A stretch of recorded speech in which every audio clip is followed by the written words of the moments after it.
Hello everyone, welcome to the Triangle Distinguished Lecture Series. It's a great pleasure and honor to have Professor Sanjeev Arora. Sanjeev Arora is a professor at Princeton, and he has extensively worked on complexity theory and approximation algorithms and has explored essentially the limits of what is computable in polynomial time. Sanjeev's thesis was on probabilistically checkable proofs, and it initiated the area of hardness of approximations, and it essentially established approximation algorithms as a well-defined and rigorous area. And that work won him the ACN Dissertation Award and also the Gödel Prize in Theoretical Computer Science and a Packard Fellowship. Since then, Sanjeev has worked on various approximation algorithms and hardness results, and some of his important papers include approximations for Euclidean TSP and sparsest cuts, and analyzing hierarchies of relaxations of linear programs. And each of these papers has essentially initiated an area. So it's a great honor to have him here, and he's going to talk about semi-definite programming and approximation algorithms.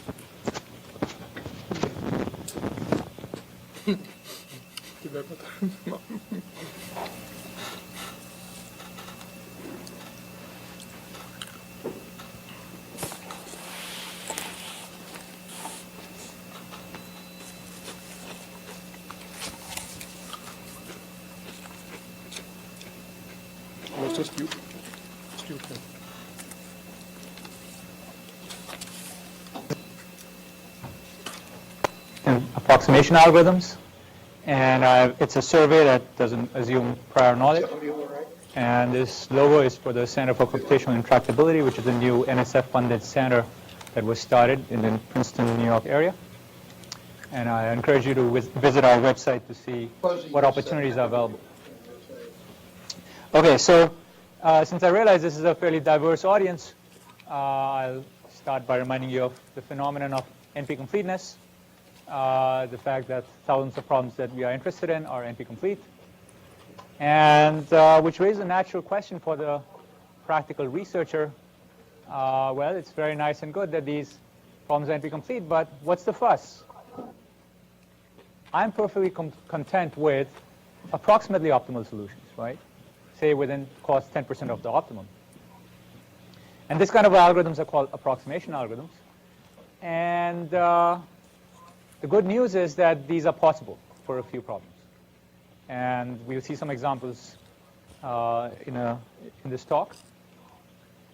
And I emphasize that these are algorithms which provably give, they give you a solution, and there's a proof that that solution is within 10% or whatever of the optimum. It's not a heuristic with no proven guarantees. It's a heuristic with proven guarantees. Okay, and so the bad news is, and which Kamesh alluded to in the introduction, is that for many other problems, even approximation is NP-hard. And this has also been proven in the last 15 or 20 years.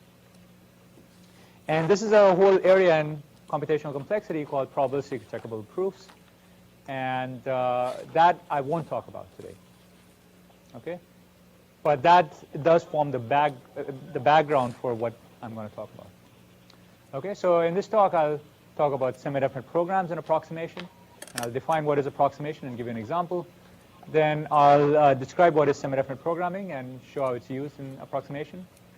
And one of the running themes in this talk is that these semi-definite programs, to understand them, necessarily involves understanding notions in high-dimensional geometry. Okay, and for many such cases, we actually had to invent those notions.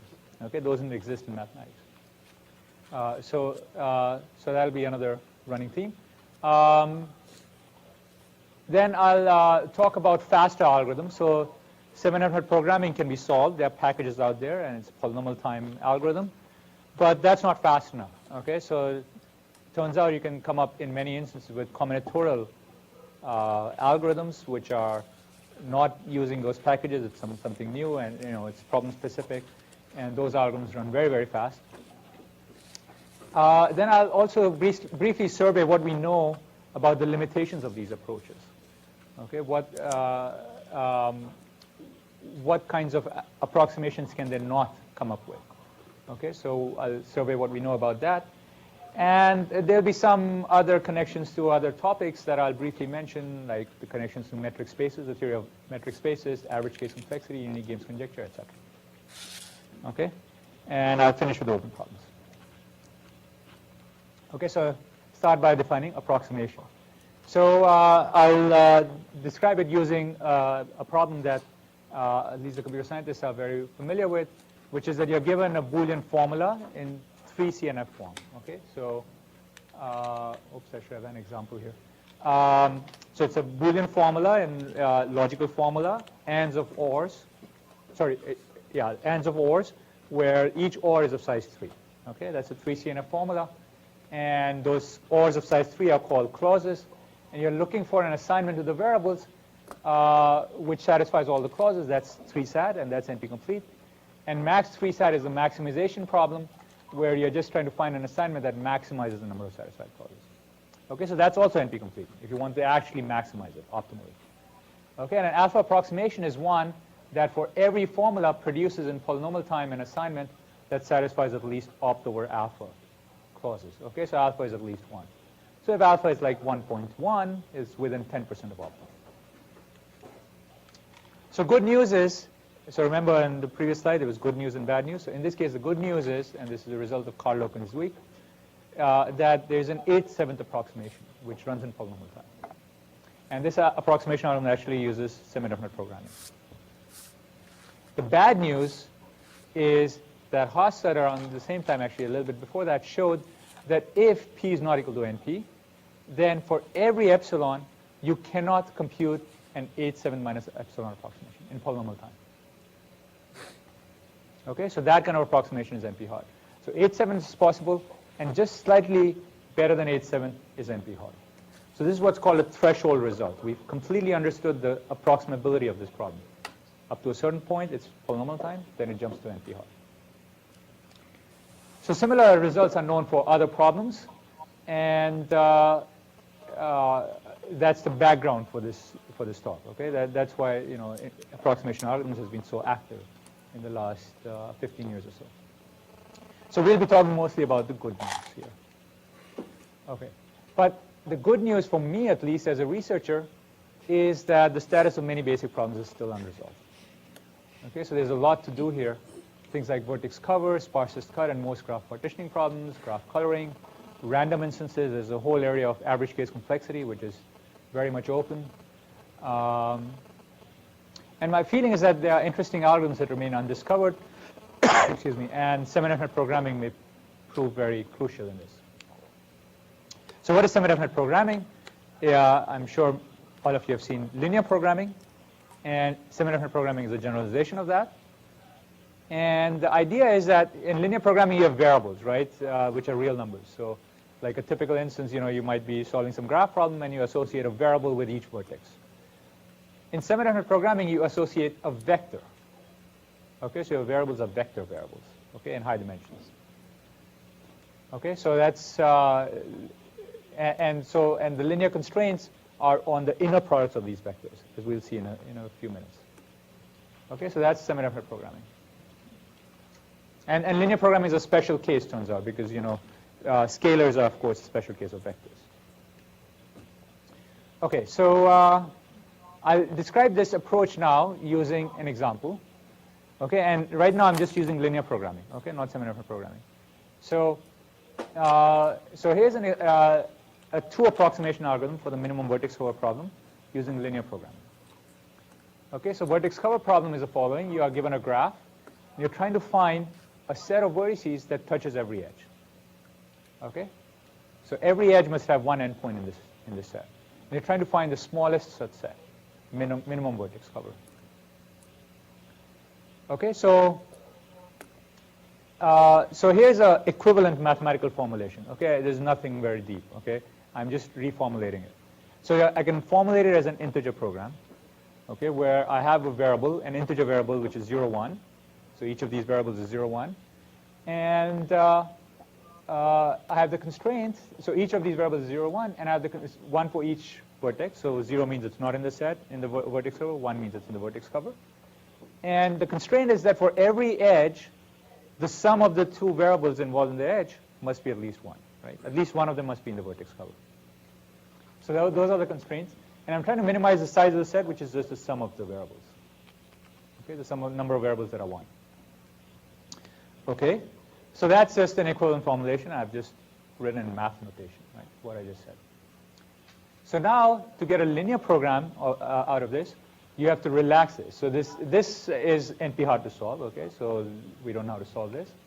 It's just equivalent to the vertex cover problem. So if we relax this, we get a linear program. And now all these variables are not 0, 1. They're just real numbers between 0 and 1. And so now that's a linear program. It's linear constraints, linear objective. And this is called the LP relaxation. And observe that every solution that was a solution in the 0, 1 case is still a solution, right? Because zeros and ones are, of course, in the interval 0, 1. So every solution that was originally a solution is still a solution. So therefore, this minimum can only decrease, because there could be now some new solutions which have a lower cost. But all the original solutions are still there. So this is a lower bound on the cost of the vertex cover. Okay, so this is called the LP lower bound. And so how good is this lower bound? And the claim is that its value is at least opt over 2. Okay, this is going to be the trivial example. Okay, I'm just going through this so you all understand the terms. So the value is at least opt over 2. Is opt is the size of the minimum vertex cover. This value is at least opt over 2. Why? The proof is rounding. Okay, so what you do is you take the best LP solution, okay, and all these variables are between 0 and 1, and you round it. If the variable is less than half, you make it 0, and if it's at least half, you make it 1. Okay, so it's a very trivial rounding, just threshold. You know, if it's more than at least half, you make it 1. Well, I claim that gives a vertex cover. Why? Because for every edge, the sum of the two variables was at least 1. So at least one of them must be at least half. So therefore, one of the variables must get bumped up to 1. And therefore, the set of variables that are 1 at the end is a vertex cover. Okay? Because for every edge, one of the variables, at least one of the variables get bumped up to 1. So this rounding produces a vertex cover. And what's the value of that vertex cover? I claim it's at most twice of the LP value. Why? Because the variable becomes 1 only if it was at least half. So therefore, the total sum of the variables can only double. Okay? So this value, the size of the vertex cover, will be at most twice the LP value. So to put it another way, the LP value was at least half of the minimum vertex cover. Because we found a vertex cover such that this value is at least half of that vertex cover. Okay. So then question is, can you do any better, right? Can you do better than a factor 2? Maybe this is even better than a factor 2. And the answer is not in the worst case. The value is at most opt over 2, okay, for some graph. And the proof is just this. Look at the complete graph, okay, the graph where you have n vertices and all possible edges are present. And in that graph, what's the minimum vertex cover? Well, it's n minus 1. Because basically, if you leave out even 2 vertices in the vertex cover, then there's an edge which is not covered. So you have to have n minus 1 vertices in the vertex cover. So that's opt. But if you set all xi to be half, that's a feasible LP solution, because for every edge, xi plus xj is at least 1, right, if all the variables are half. And so that's cost is n over 2. Okay, so therefore, for this linear program, we understand completely, what it does with respect to vertex cover. It's within a factor 2. Okay, so now we'll go to semidefinite programming, but let me just summarize the general philosophy here that we saw on the previous slide. Okay, that we're interested in some NP hard problem, let's say a minimization problem like vertex cover. Its value is opt. We write a tractable relaxation. Okay, so something like opt sub f. So its value is opt sub f. In the previous case, it was some fraction, some linear programming relaxation. Its value is something opt sub f. And then we round it to get a solution whose cost is at most some factor times opt sub f, the linear programming relaxation value. Okay, and in the previous slide, alpha was 2. So this alpha is called approximation ratio. And there's a related thing, which is the value of the best integer solution and the best fractional solution, which is called the integrality gap. It's a little bit confusing, but this need not be the same as this, because this is what we can prove, right, by rounding. And this is what's, what's true about the linear program. So these are related, but not the same. Okay, so this is called integrality gap. So the value of the fractional optimum and the integer optimum.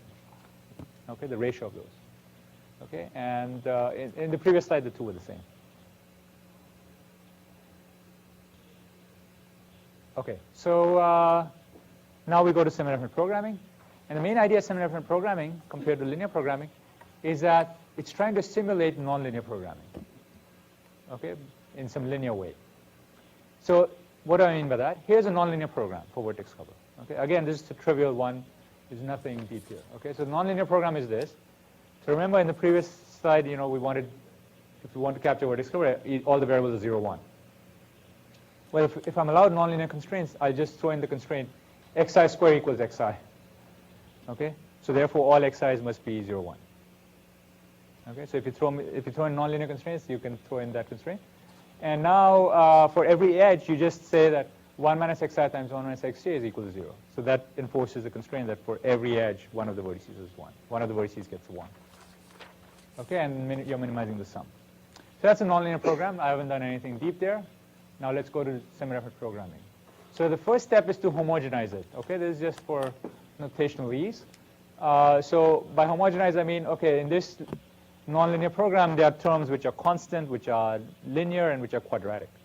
So just change it so that all the terms are quadratic. Okay, and you just introduce a dummy variable, x0, where x0 squared is 1, and you're minimizing that. Okay, x0 xi, where xi squared equals xi x0, etc. Okay, so I'm just replacing constants by x0. Okay, x0 is a dummy variable, which is 1. So I've done that.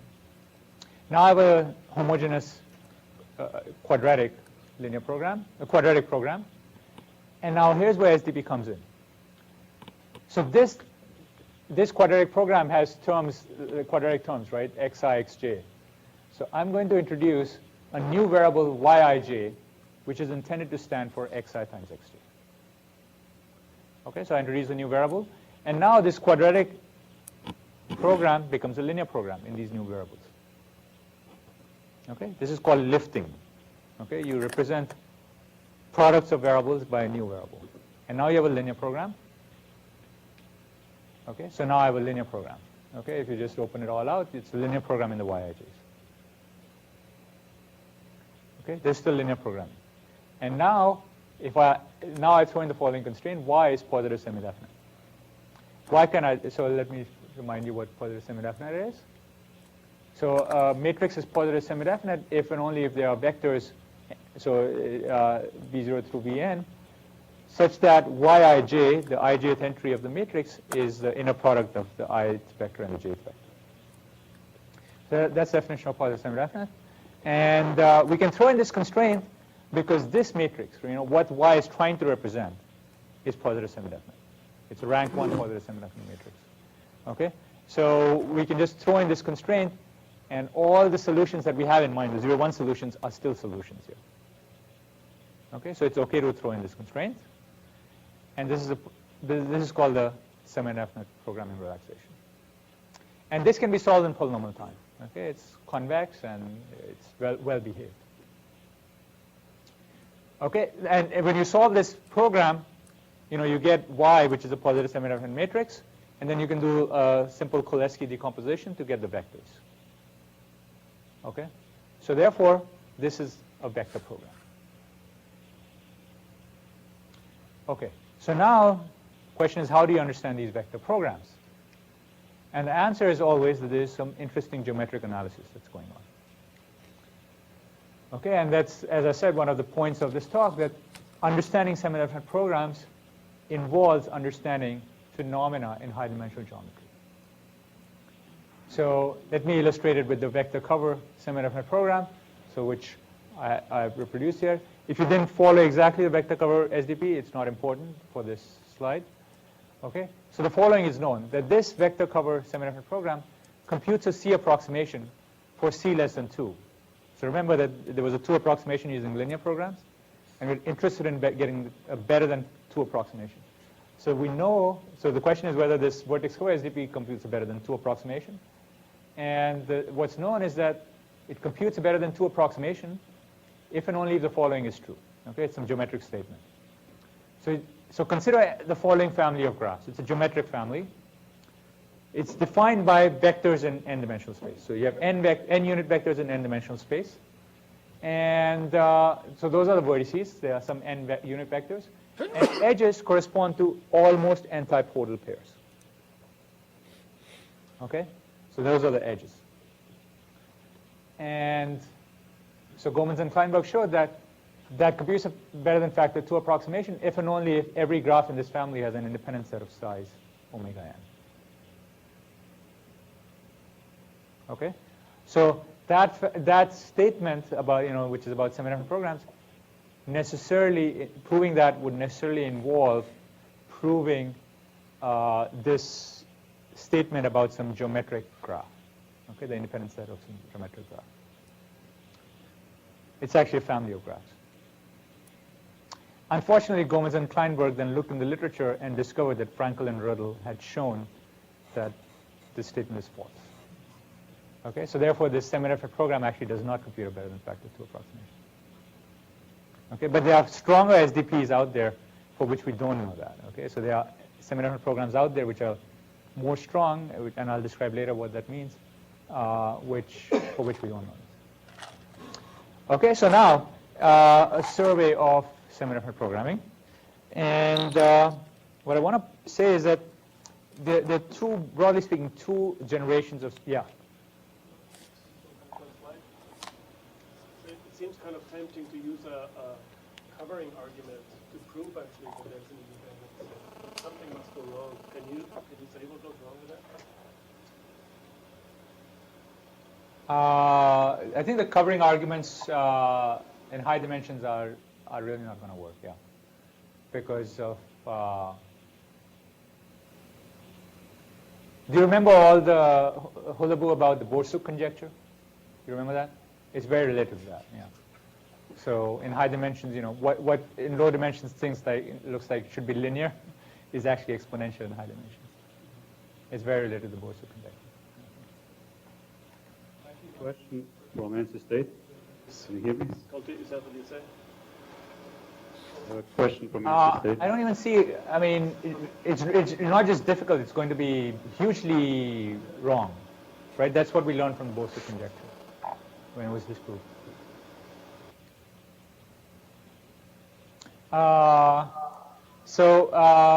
Okay, so there are these two generations of semidefinite rounding.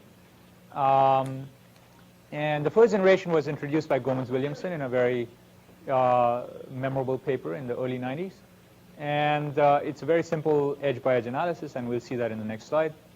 And then that was the template for many other papers in the ensuing years, and then things were stuck for a while. Okay, and actually that general idea is still used, okay, in new settings. Okay, papers continue to come out, but then we were stuck, okay, beyond that. So for many problems, that did not yield any results. And then there was a second generation that started with a paper of mine with Rao and Vazirani about graph partitioning problems. And that's a much more global rounding algorithm and global analysis. Okay, and we'll see that in a couple of slides. Okay, and that's been used in the last few years in several interesting papers. Okay, and this I haven't talked about so much, but also when you show limits of performance of SDPs, there are also two generations of results, and I'll talk about that maybe briefly later on. Okay. Oops. Okay. So first generation rounding algorithm is an algorithm due to Gomans and Williamson that started this SDP business in approximation algorithms for max cut. Okay, it comes within 13% of optimum, which at the time was a remarkable thing because the best algorithm came, was a factor 2 approximation. It came within 13%. So max cut is the following problem where you're given a graph, you're trying to find a cut. Okay, so partition of the vertices into two, S and S complement, which maximizes the number of edges. Okay, and the number of edges going across this the two edges, the two sets. Okay, so that's NP hard. Here's a quadratic programming formulation. So I'm doing a sped up transition to semidefinite programming. So the quadratic programming formulation is this, that you have variables which are +1 and -1. Okay, instead of 0, 1 earlier that we were using for vertex cover, it's +1, -1. So depending on which side of the cut you're on. And now if the variables are +1, -1, what's the objective function? Well, if you think about it, it's this, 1 minus xi xj. Because if xi and xj are on opposite sides, they have opposite signs. So xi xj is -1, and if they're on the same side, it's +1. So this contribution is 1 if and only if they're on opposite sides. So this is exactly the quadratic program that represents max cut. And now to get a semidefinite relaxation, remember you have a vector program. So now instead of these scalars which are +1, -1, you have vectors which are unit vectors. Okay, so the inner product with itself is 1, and you're trying to optimize this cost function 1 minus inner product of vi vj. Okay, the sum of these over all edges ij. Okay, so this is still in the semidefinite programming framework, because in the semidefinite programs, remember you have variables for the inner products of vectors, and you can have any linear constraints over the inner products. So that's semidefinite programming. Okay, so this can be solved in polynomial time. And when you solve it, you get a vector solution. Okay, so you solve this SDP, you get a vector solution. Now the question is, how do you round it to an integer solution, to a cut? And so that's what Gomez and Williamson did. So there's you have a fractional solution, which is vectors, unit vectors. And you form a cut out of these, so you're trying to get a cut by the obvious method. So you take these vectors and send a random hyperplane through the origin. And one side of the hyperplane is one side of the cut, and the other side is the other side. So by a random hyperplane, I mean a hyperplane whose normal vector is distributed uniformly in space, in n-dimensional space. So how in the world do you analyze what's the capacity of this cut? So what Gomez and Williamson showed was that the value is at most 1.13 times the SDP value. Okay, so how do you analyze this? So notice, so we're going to use linearity of expectation. So we are taking these vectors. So these vectors were given to us. And we're just taking a random hyperplane, right, and splitting them in two. What's the chance that two vectors, an edge, the vectors corresponding to an edge, get separated? In other words, the edge gets cut. Well, you have two vectors in space, and you're taking a random hyperplane. What's the chance that they get cut? Well, it's proportional to the angle, right? The angle between them. So that's what it is, cosine inverse of the inner product of vi vj. Okay, so sum over all the edges, cosine inverse of vi vj, and divided by pi is just the scaling factor. Okay, it's in radians. And by linear of expectations, that's the expected capacity of the cut, the number of edges that are cut. Okay, so how do we figure out what this is, right? Some crazy thing. Well, some old math writes to the rescue. So by old math, I mean the kinds of things we used to learn in high school, and involving cosines and sines and things like that. Okay, so so if you compare to the SDP solution, its cost was summation over all the edges of 1 minus inner product of vi vj. And this is what we're getting in the expectation. Okay, and if you compare this, well, it turns out if you plug it into Mathematica, that term by term, this thing divided by this thing is at most 1.13.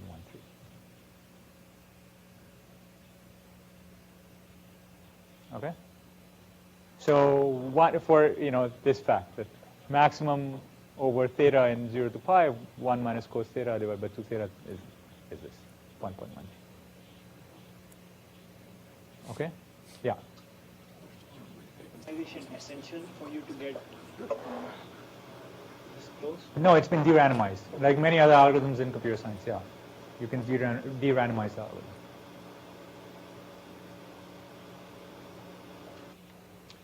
Okay, now you can look at this algorithm on the previous slide and say, come on, this has got to be crazy, right? I mean, you're coming within this crazy number. This 1.13 is some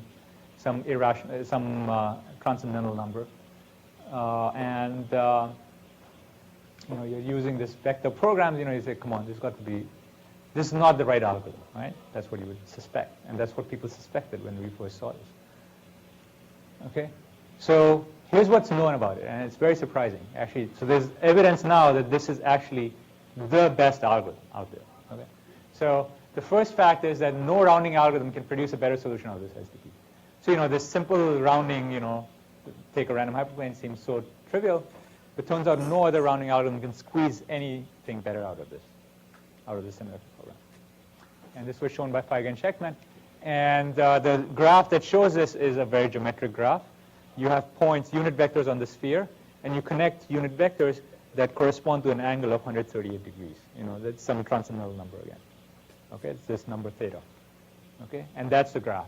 And on that graph, you can't do any better. Okay. If P is, second fact is if P is not equal to NP, then it's impossible to get better than a 1.09 approximation by any efficient algorithm. Okay, not just using semidefinite programs, any efficient algorithm. So certainly 1.13 is not too much further away from that. This was a few years after Gomez-Williamson. Okay, so it was very amazing. And then more recently, Coates et al. Showed that if something called the unique games conjecture is true, then it's impossible to get a better than 1.13 approximation in polynomial time by any algorithm. Okay, so I'll talk about this unique games conjecture later.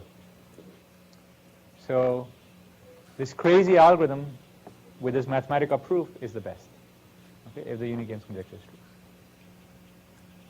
Okay, so now the second generation algorithm. So the feature of the previous algorithm was, as you remember, that we did this random hyperplane. Then we did a simple linear of expectation calculation. We calculate for each edge what's the probability it's cut. And then we just did a simple edge by edge, linear of expectation calculation, and that was it. Okay? So that was a feature of all these first generation algorithms. And then we were stuck for many problems. And the question is, what can you do other than that? And so that was the second generation. Okay? So this was a paper of mine with Rao and Vajrani for the C-balance separator problem. So you're given a graph and a constant C, and your goal is to find a cut. So C is like 1/3 or something. Your goal is to find a cut such that each side contains at least a C fraction of nodes, and the number of edges in the cut is minimized. Okay, so you're trying to break up the graph into two sets, but those sets have to be roughly the same size. Okay, so like 1/3 on this side and 2/3 on the other side, but no less than 1/3 on one side. Okay, so this kind of problem is bread and butter in many other graph algorithms, because if you can do this, then you can do some kind of divide and conquer. Okay, you can sort of break the graph into two parts in a way that you minimize the interface between the two parts, and you can do divide and conquer. Okay, so this is a very basic problem, and it's NP hard. And there was a classic algorithm from 1988 which gave a log n approximation. Okay, so n is a number of vertices, and it comes within log n factor of the optimum. And this new SDV-based algorithm gave a root log n approximation. Okay, n is a number of vertices. So root log n is a much slower growing function. So if you write the semidefinite program, you can do the same kind of reasoning as we did in previous slides. Okay, so you come up with the following: first the quadratic program where the xi's are +1, -1. And now you're trying to minimize, this objective function, sum of xi minus xj square. Okay, so again, you can see that if they're on the same side, contribution is 0. If they're on opposite sides, contribution is 1. And this is just saying that, if you sum over all pairs of nodes I and j, this value xi minus xj squared divided by 4, this value should be, c times 1 minus c times n squared, because, at least c fraction of the nodes must have one value, +1 or -1, and the other one must have 1 minus c fraction must have the other value. So this quantity is at least c times 1 minus c times n squared. And so that's the quadratic program. And if you want the semidefinite program, you relax it so that the xi's are now vectors, and they are unit vectors. So you do that. And in case you're wondering, well, so now so earlier this was just modulus, right? Absolute value. Now this has become the Euclidean norm, the L2 norm. Okay, so now you might be wondering, wait, is that still a subcase of the semidefinite program language, right? Because the way I introduced semidefinite programming was, you have these variables which are inner products of vectors. Well, it's easy to see that with Euclidean norm, you can express it as follows: xi minus xa square of the Euclidean norm is the inner product of xi xj plus xi plus xi xj minus 2 times xi xj. Okay, so this is a linear function of inner products. Okay, so it's a subcase of our SDP terminology, vocabulary.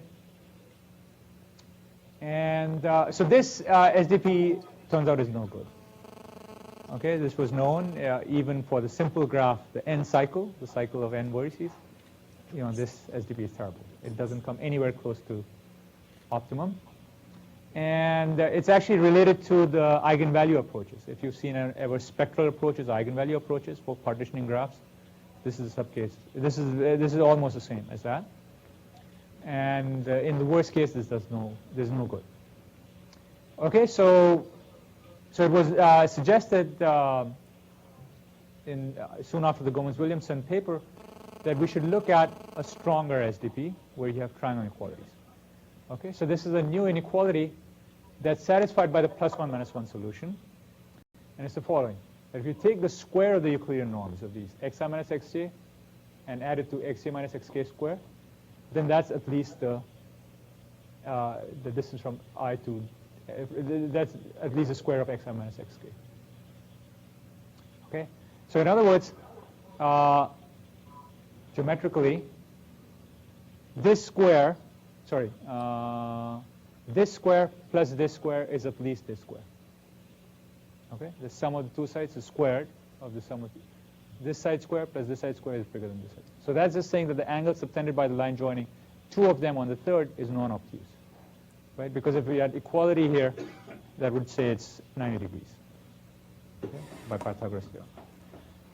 So this, why can you throw in this inequality? Well, it's by case analysis. Okay, the solution you were interested in was +1 minus 1, and this inequality is satisfied by the +1 minus 1 vectors, the +1 minus 1 solution. Okay, so now you solve this SDP, and the question is, how can you get a cut out of it? Okay, and how good is that cut? So here's the rounding algorithm that we gave. So you start with these vectors. So the first step is, again, pick a random hyperplane. Okay, that's just like in Gomez-Williamson. Now you take a thin slab of a certain width. Okay, these numbers are not important. It's a certain slab around that hyperplane. And any point that falls in that slab, you throw it out. So now you may have no points left, but turns out most points are not in that thin slab, okay, which makes sense, right? Why should they be so close to the random hyperplane? So there's still many points left. Now you remove any pair ij that lie on opposite sides of the slab, but whose square distance is not too large. Okay, so 1 over square root log n. And the square root log n is the same as that square root log n. That's where it comes from. Okay, so now you remove any pair that lie on opposite sides, but whose square distance is too small. Okay? And now it's not clear that you haven't removed all the points. Because it could be that for every point, for every I, there's some j which is close to it, right? Xi minus xj square is small, but j is on the opposite side of the slab. And so you might just delete all the points. Okay? So it's not clear, and it's non-trivial to show that you won't delete all the points. So continue on. Now call the remaining sets S and T. One side is S, the other side is T. Now do a breadth-first search in the original graph from S to T according to the following distance. So on edge ij, you put the distance vi minus vj squared. So you put a number on the graph, on each edge of the graph, which is this. So what do we mean by breadth-first search? So all these nodes are collapsed to one node, all these nodes are collapsed to one node. And you're putting a distance or number on each edge, which, if the edge is ij, the number on it is vi minus vj squared. And that forms a distance or metric because of the triangle equality condition. So now you can do breadth-first search according to this distance function. Okay, so you explore this graph more and more distance until you hit T. Okay, and when you hit T, you stop. And now you look at all these levels of the breadth-first search tree, which is the linear time algorithm. You look at all the levels, and you output the level which has the least number of edges. Okay, so each level is being crossed by certain edges. Each level is a cut, right? Vertices on this side of the level and other side of the level. That's a cut. And you output the cut. That's called the minimum number of edges among these. So that's a rounding algorithm. Okay, and you can see it's very global. Okay, it's not this edge by edge kind of analysis. The algorithm and the analysis are both global. And how do you analyze this thing? So here's a geometric fact that underlies the analysis, which is a restatement of the original result by Lee and myself. Okay, this is an unpublished restatement, which is the following: that you have vertices, which are unit vectors satisfying a triangle quality. And again, we're going to do, this is a familiar picture by now, we're going to define a geometric graph. Okay, so edges correspond to pairs of nodes whose square distance is small. Vi minus Vj squared is small.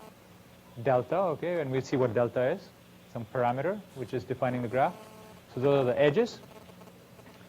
And the statement, the geometric statement is that if delta is less than 1 over square root log n, then no graph in this family is an expander.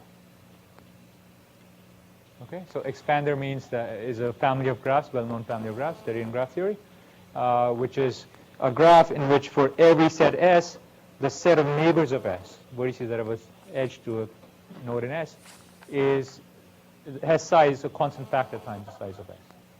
That's called an expander. And the theorem is that if delta is less than 1 over square root log n, then no graph in this family is an expander. And the proof is delicate and difficult. So this is another illustration of this theme that I was mentioning earlier, that you need some difficult geometric theorems about high-dimensional geometry to analyze these SCPs. Okay, so next thing I want to talk about is the issue of running time.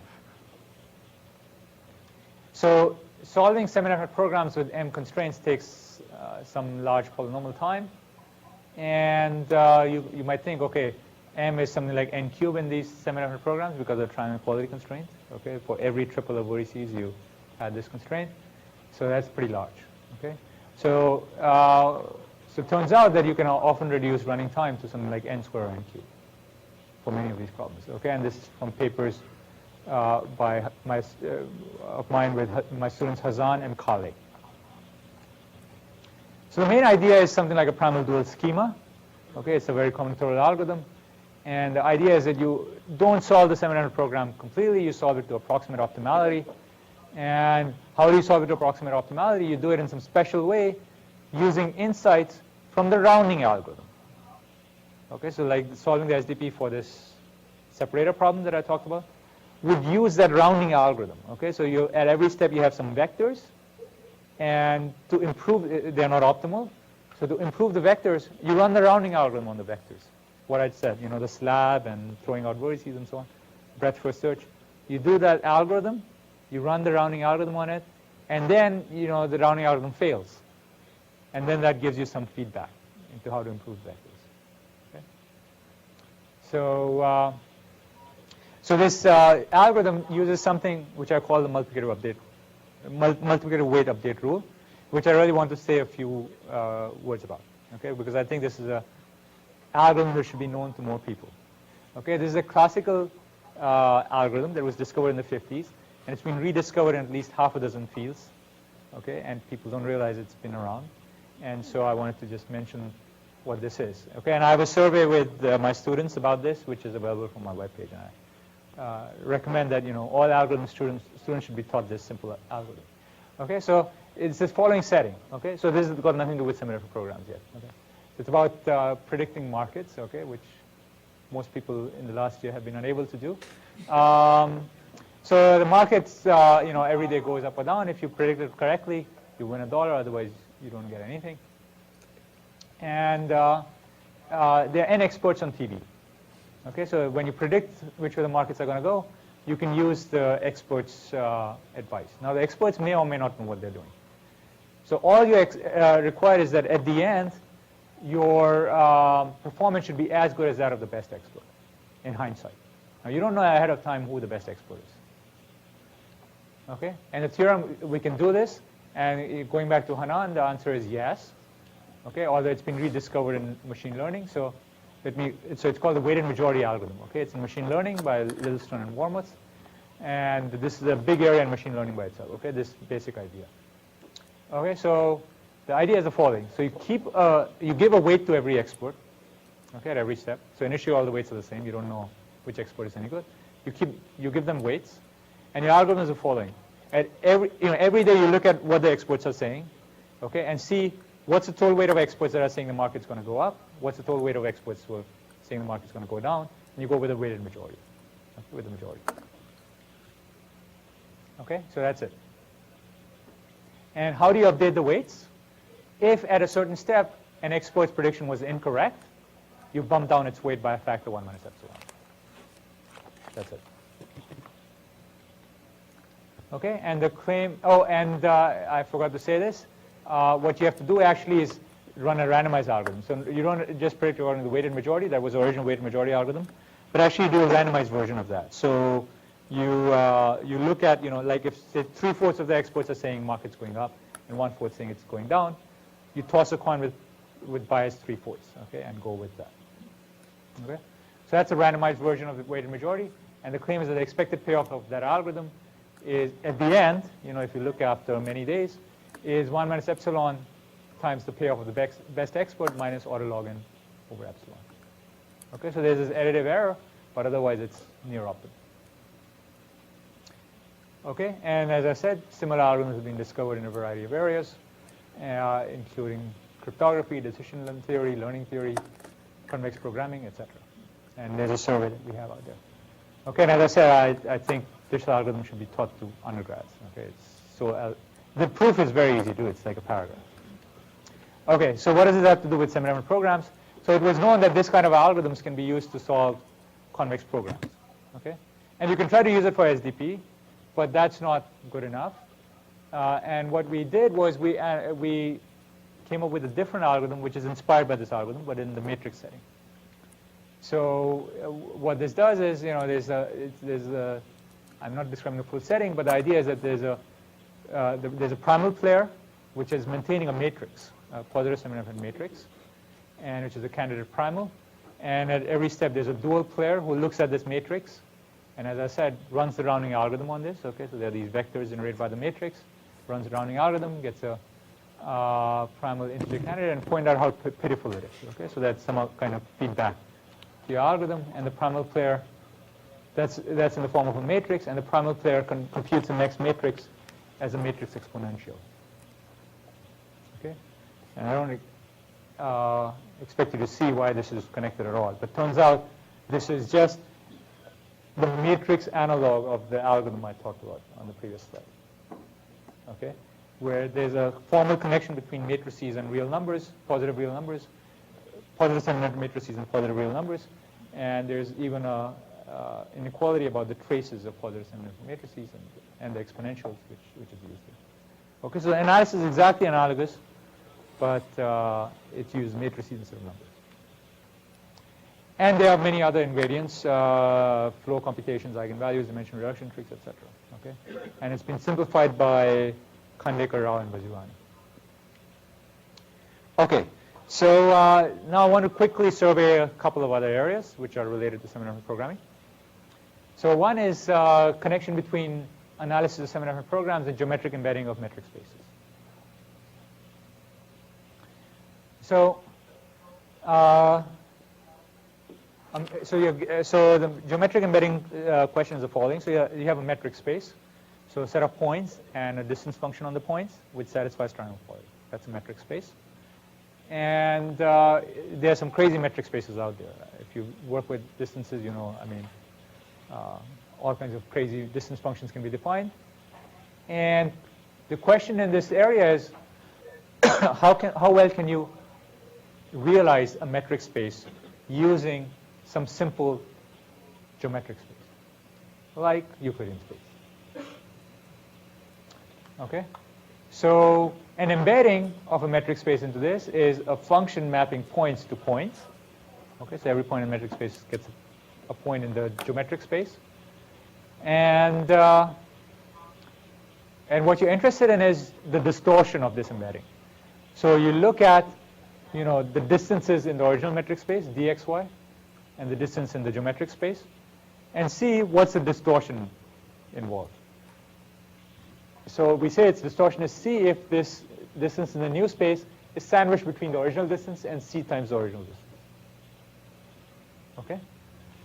So it's some approximate notion, right, of realizing this metric space as this metric space. And this has been a big area in algorithms research for a variety of reasons, not just semidefinite programming. Okay, and a seminal result of Bourgain shows that for every metric space, there's an embedding into Euclidean space so that the distortion is log n. Okay, endpoint metric space, you embed it into Euclidean space, distortion is log n. Okay, you can do that. And the open question since then was, is it possible to achieve a smaller distortion for some concrete metric space? Okay, for instance, L1. Okay, so if the distances here are, say, Manhattan distance, so L1, how well, what's the distortion you need to embed it into L2? Okay, and can you do better? So Bourgain's theorem says it's log n, okay, for anything. I would have expected the distortion to go down with n. Because, for example, if you can do this in n, you can do it in n plus 1. Okay, sorry. Everything flaps. Okay, sorry. I'm overusing n. I forgot that. So call that dimension d. N is the number of points. Thank you. Okay. Yeah, sorry. Just aren't enough letters. Yeah. No, just my oversight. Because the only way n is appearing on the slide is in the dimension. Okay. So so as a consequence of this result about this analysis of the sparsest cut algorithm, there were two papers, Chawla, Gupta, and Rake, and then improvement by Lee, Naur, and myself showed that that actually you can embed L1 into L2 with distortion of square root log n. And this was an open problem in mathematics, okay, in Banach space theory. And so this came out of analysis of semidefinite programs. And there's a similar result. It's not exactly, this is not exactly right, but a very related result was also proven in this paper, which implies, via some seminal work of Linear and Raminovich on metric spaces, implies that there's a square root log n approximation for some general sparsest cut problem. Okay, so some semidefinite. So it implies, so it can be used to analyze some other semidefinite programming algorithm. Is the bottom line. So the analysis of semidefinite programming led to this metric space embedding result, which in turn implies some other semidefinite programming result. Okay, so there's been this connection, and there's many other results here, which I'm not talking about. Okay, the other thing I want to talk about is, can we design better and stronger semidefinite programming-based methods for approximation? So we have some now, but can we do better? Many open questions. And in recent years, there have been some negative results. Okay, and so the first type of negative results has to do with a family of semidefinite relaxations. Okay, so what these results show is that if you write semidefinite relaxations or semidefinite programs according to this recipe, okay, the lifting recipe, then for some problems those won't do well. Okay, so that's the negative result. And you remember that how we wrote the semidefinite program? It's trying to simulate nonlinear programming. So we had a variable yij for xi, xj, right? So you can ask, why not take it to the next level? Instead of a variable for pairwise products, how about k-wise products? Okay, so now you have n choose k variables, but that's fine, okay, if k is like 10, okay, it's still polynomial time. It's n to the 10, but it's a polynomial, right? So theoretically, you could be interested, right? So if I could get some leverage out of going to pairwise products, I could go to three-wise products, four-wise products, and maybe do better. Now the problem is there's no analog of inner product for even three-wise inner product. Okay, there's no inner product for three. Okay, there's one of the many places where 2 and 3 are different. But you can define something. Okay, and it's a semidefinite relaxation, and it was done by. This is the main idea of Lovaas-Schreiber, Charlie Adams, Lacerre, etc. There are these papers, and now the question is, for reasonable k, how do these semidefinite relaxations do? Okay, so there's this recipe for writing semidefinite relaxations. How well does it do? And there've been negative results where you have to look at this semidefinite program as a proof system, and you have to prove, that this doesn't work. Okay, it's a complexity theory idea. They think of this as a proof system, and there have been several results along that line. Okay, and the main issue here is local versus global. Okay, so that when you take these k-wise products, you have some, and all these negative results basically show that local views do not capture the global view. Okay, so they're inspired by, for instance, a classical like this, but you have to prove. So this is like a classical result of variation graph theory, but you have to prove that local views don't capture global properties of graphs. Okay, so there are various results like that in the last. And okay, so that was one type of negative result. Okay, so that for these lifted relaxations, they don't do well. I think I'm running out of time. Okay. So another type of negative result, I just want to quickly say this, is unique games hardness, okay, which is a weaker notion than NP hard. Okay, so you probably realize that there are many notions of intractability. So NP completeness is one, but you could also have other notions. For instance, cryptography is based on the assumption that factoring integers is hard. Okay, that's some other intractability assumption. It's not NP completeness. Okay, so this is another assumption, unique games conjecture, and I'll describe what it is. And then this unique games conjecture is used to prove hardness results. And the interesting thing is that the hardness result uses semidefinite programming. Okay, it uses these tough instances, which are problem where the integrality gap for the semidefinite program is C. So you look at the semidefinite program, you look at a tough instance, right? Like one of these geometric graphs, and then you use that tough instance to prove a hardness result. Okay, and that's what I want to quickly survey. So unique games, it's very simple. What's unique games? It's a fancy name for the following. You have a system of linear equations modulo some prime p. Each equation has just two variables. Okay, and your promise is either there is a solution that satisfies almost all the constraints, not all, but like 1 minus epsilon fraction, 99% of the constraints, or there's no solution that satisfies even 1% of the constraints. One of the two cases holds. You have to decide which. Conjecture is this is hard. Okay, no current algorithms that we can think of work for this. So my student Koth suggested that it's NP hard to decide which case holds, or certainly it's intractable. That's what he conjectured. And the interesting thing is that it seems to capture our current limitations of thinking about semidefinite programs, because the tough instances of semidefinite programs, these special graphs, geometric graphs, are used in the reduction using unique games to prove the hardness result. Okay, to prove that the problem is as hard as unique games, solving unique games. So the way it works is you start with any instance of unique games. It's a reduction. So you start with any instance of unique games, and you show that if you had a better algorithm using anything, not just semidefinite programs, anything for your problem, that would give you a better algorithm for unique games. It will disprove the unique games conjecture. So you start with an instance of unique games. You reduce it as follows. So you introduce you look at it as a graph where you have variables on the two sides and the equations corresponding to the constraints, and you interpret it as a graph. And now you replace edges and vertices with gadgets, okay, just like you do in reductions normally. But these gadgets involve these tough instances of semidefinite programming. And then you have to do some harmonic analysis and other things to show that near optimal solutions to this bizarre instance will give you a good solution to the unique games instance. Okay, so it's a reduction. So if you could do this, you could do that. So if unique games is hard, this is hard. Okay, and the interesting thing is that this hard instance for semidefinite program is used as a gadget in the reduction. Okay, there's also a connection to average case complexity, where instances are chosen randomly instead of worst case. That's a very interesting notion of complexity. And again, there's been some connections developed to semidefinite programming there. Okay, let's come to open problems.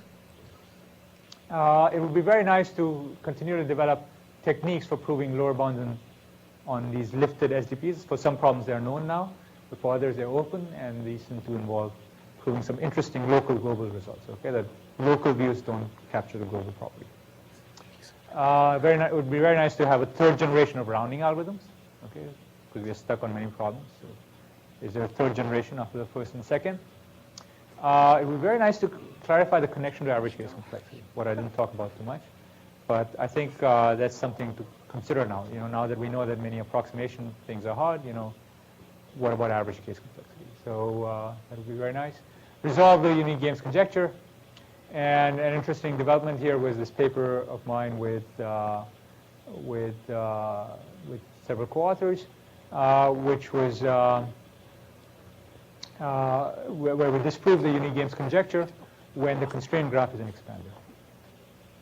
Okay, so this is kind of an interesting, it's a little bit like inside a baseball, it doesn't make too much sense, but turns out random graphs are expanders. Okay, so for instance, it shows that random instances of unique games are easy, for instance. Okay, or almost any way of generating unique game instances that we know of, produce expanders. So it sort of rules out the obvious ways of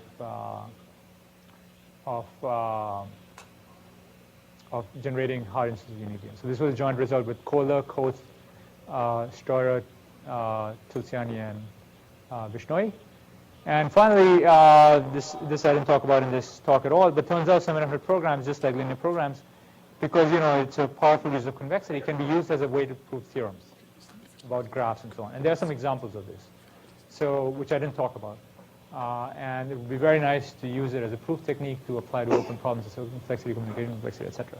And it's just a way of nonlinear reasoning, right? Reasoning about nonlinear equations or nonlinear systems is always very difficult.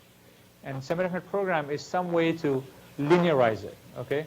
And now that linearization may be way off, but it's convex, okay? So it's much easier to understand, okay? And in some instances, because of approximation, right, the semidefinite linearization might be very close to the original problem. And so there's hope for using it as a proof technique. So I'll stop there and take questions.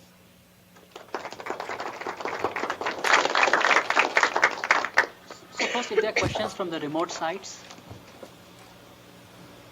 Can you hear me? This is NC State. Yeah. Okay. My question is twofold. First, is it correct to understand that if you have an n vertex problem, that you transformed it into the basically order of n squared problem and solved it as a continuous problem? That's correct, yeah. N squared over 2. So right, that's instead of solving it in n variables, you solve it in the n squared over 2 variables. That's right. So that's why I said that the SDP, if you just use SDP as a black box, it's going to be very inefficient. Okay. And that's why you need these faster methods that I talked about. Okay. And is there any experimental evidence that the approach pans out? Say, we can routinely have good heuristics, reasonably good heuristics for 1,000 variable, 1,000 right. variables. So we haven't. Now you're talking solving for 500, 500,000 variables. Yeah, How would so it compare? somebody at Yahoo developed a heuristic that was kind of related to what we do, this vectors and slabs and so on. He didn't bother so much with triangle quality, but it's incorporates it in a sort of backdoor way, and it seems to do pretty well. But as is usual, when you start implementing, you sort of throw out the theoretical algorithm and you just sort of retain some aspect of it. The other question I have is, has anybody done this method solving the linear arrangement problem, where actually I see spectral solutions there where the number of variables does not increase, but you still solve a matrix, and you have a semi-positive matrix, and you solve, for Fiedler vector, sort it, and you got a solution. Yeah, so linear arrangement. So the variable size does not increase here. So how does this relate to this work? Yeah, so linear arrangement, I think there's a paper by Charikar, Rao, and Karlov, which applies the SDP technique and gets better approximations. I don't know if anybody has improved the complexity of that algorithm. That would be interesting. It's polynomial. There is some work on that, yeah. Okay, thank you.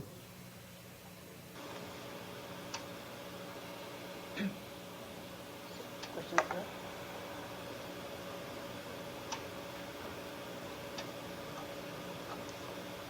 So I was wondering if, so you mentioned that for sparses cut, you can run the SDP efficiently. So is that technique specific to sparses cut, or does it generalize to any SDP which can be efficiently rounded? So for any SDP, can you take the rounding algorithm and convert it into this multiplicative updates?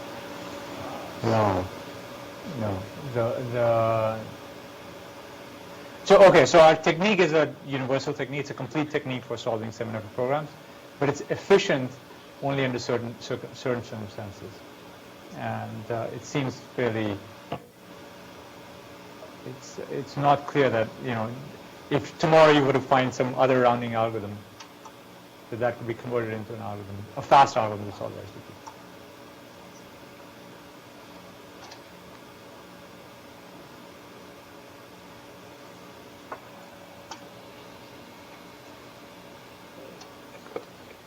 Let's thank these people.